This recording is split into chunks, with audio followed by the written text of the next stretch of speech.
Here's the video. A lot of young people, maybe first-time voters, were completely activated in a major way during Black Lives Matter.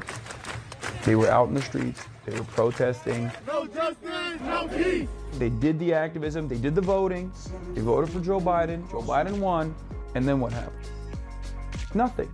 Nothing changed in a significant way that probably discourages a lot of people. I can't believe I'm gonna show you guys this. This is gonna be on NBC. It's one of the most insane things I've ever received.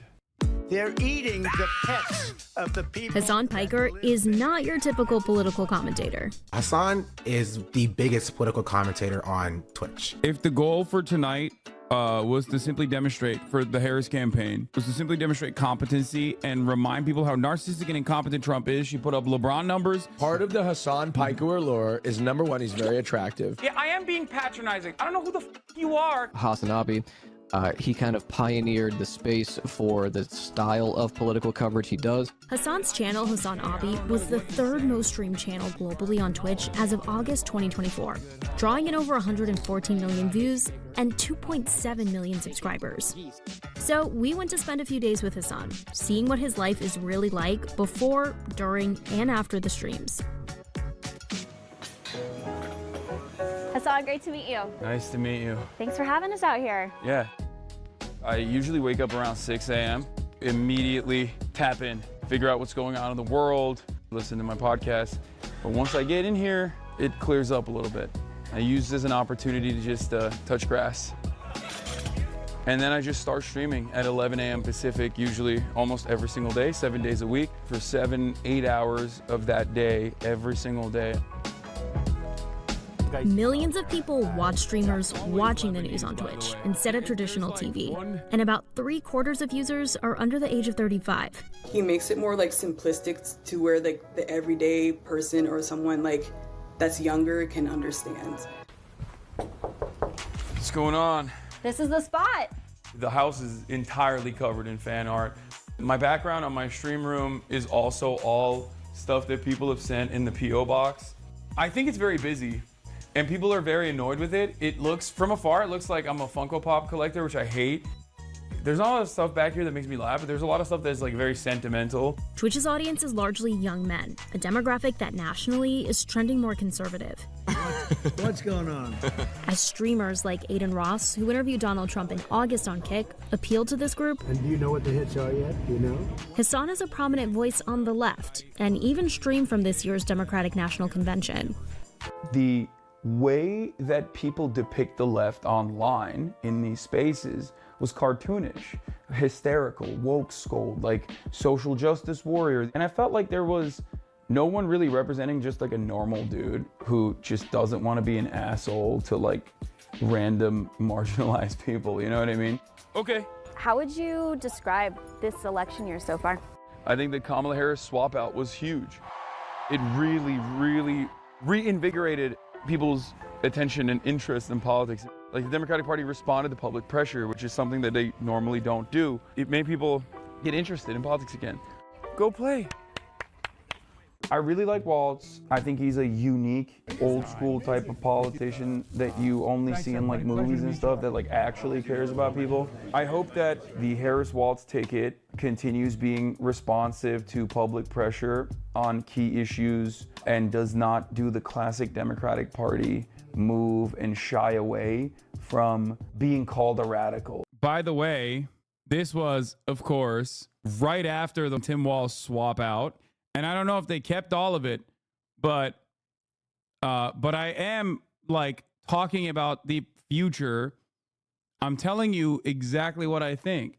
I'm telling you that like the Tim Walz pick was solid. I really like Tim Walz. Having said that, however, this was before the DNC. That's one thing that really frustrates me about Democrats. I love how they're not actually playing the video because they're afraid people think Kamala and Tim are actually kind of normal. I know. Where do you see your role fitting into that? Are you trying to engage the young viewers watching your stream? Are you trying to encourage them to vote? I think voting is the least important, most consequential thing you can do. It's not the end all be all. I always stress people to vote, of course, but that's not like all these like get out to vote initiatives. They're silly. It's just If you want to make people vote, you gotta offer them something, either party. Listen, I'm a simple guy, okay? And I'm not a very Before Twitch, Hasan worked at the Young Turks Network, which was started by his uncle. He joined Twitch in 2018. I like to educate people and I like to entertain people, but entertaining is my first priority, I would say. He apparently is a socialist Twitch streamer. For a socialist, you seem to be spending large, my friend. Explain to me the profit model with Twitch, because a lot of your critics have a lot to say about, you know, the status and wealth that you have. If I wanted any kind of sustainability, especially because I talk about issues that are not exactly advertiser friendly. What are you, crazy? I knew that I had to be a subscription-based model.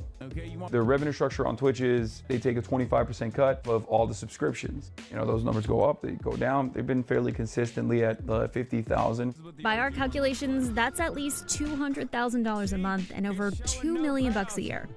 This is the home that got me canceled for buying for myself and my family. Why do you think that is? I try to use the house or all these like different controversies as a teachable moment. This is not a poverty cult at all. I pay my taxes. I advocate to pay higher taxes. I want every single person to be able to have a home that they own, that they can live in with their family. I'm gonna get started, if you guys don't mind. Yeah, sounds good.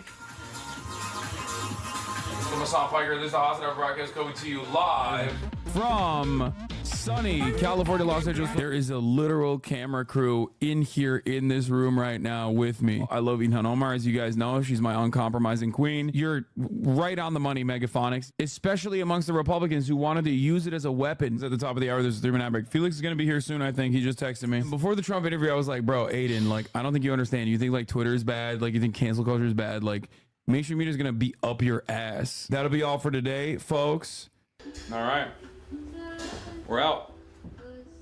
Okay, so 8 hours later, how are you feeling? A little tired. This is what I like to call the dead zone.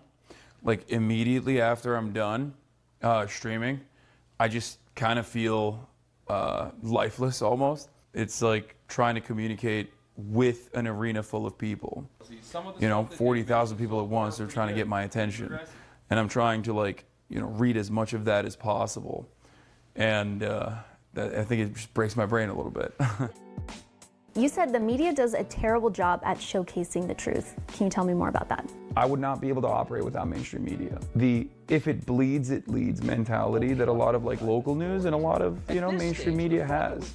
This causes them to lean in on a lot of panics, a lot of hysterias, oftentimes created by right-wingers deliberately to motivate people to vote a certain way or to feel a certain way. That's such a disingenuous way to interpret polls. What would happen if Twitch just went away? If Twitch just went away, if Twitch just disappeared, I'd probably still do content of some other sort. But if content creation completely disappeared and went away, I'd probably go back to college, become a professor.